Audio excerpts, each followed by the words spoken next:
I've shared many bodyboarding tales in my day, but have never shared the one I'm about to tell today.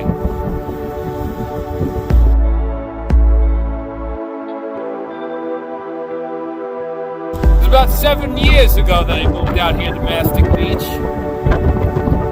At that time, I wasn't really a boogie boarder. I mean, I had a bodyboard, I would do it every now and then, but it was never anything I took serious. So when I was moving out here, I think a lot of people started to look down on me. You know, they would say stuff like, "You're moving out to Mastic? It's hood over there. It's white trash." So naturally, I was a little nervous because all I had to go by was the hearsay and opinions of other people that knew nothing. It was soon after that I realized I think I'm the craziest one in this fucking town. So I live about 7 minutes from the ocean, and for the first year I lived out here, I didn't even go in it. I would come down and look at the waves, but there was never anybody surfing it. I honestly don't even know what got me in the ocean. It was probably boredom. For the first time in my life, I was alone in a town where I knew nobody. I was always pretty good at boogie boarding.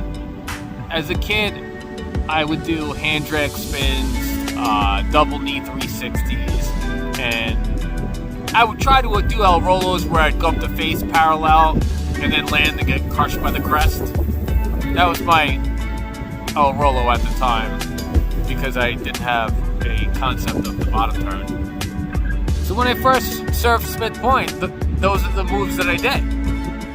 So one day this black guy shows up, and I saw that he was doing 360s without using his hand. And I said to him, I said, "Oh, you can do 360s without using your hand. I can only do them with my hand." And he said to me, "Yeah, that's the fake way of doing it." And I remember at the time, I got like a little offended, and I was like, "Oh, that guy's an asshole," So after that, I became obsessed with trying to learn it. I mean, before that, I don't even think I really used YouTube. Probably once in a while to learn a thing here and there, but not obsessively like I do now. And it was at that time where I discovered Rob Barber and Ian Campbell and started to binge watch all this shit.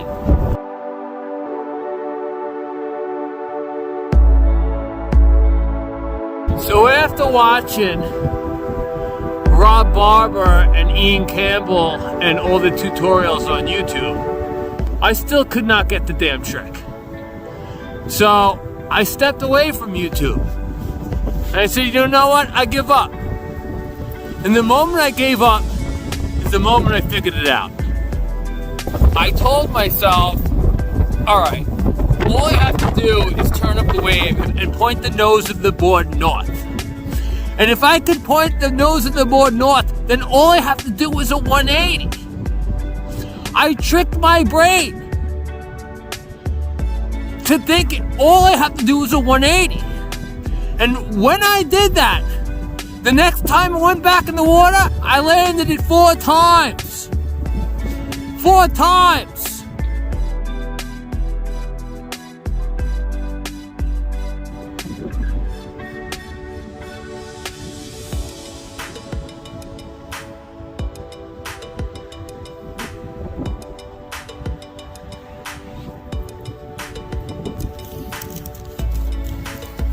It wasn't until a few months after that I discovered that by doing it in the pocket, it's a lot easier.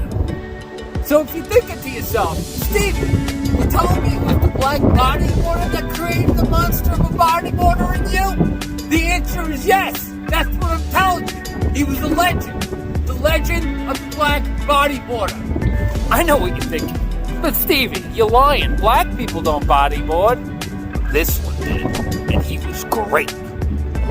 Since that day, 6 years ago, I haven't ran into the legendary black bodyboarder, but I've heard tales and stories and myths referencing him,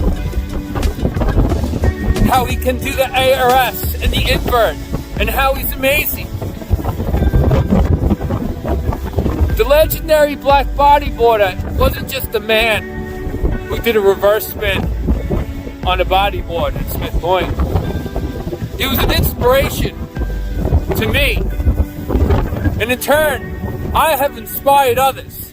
And without that legendary black bodyboarder, Stevie Winks may not even exist.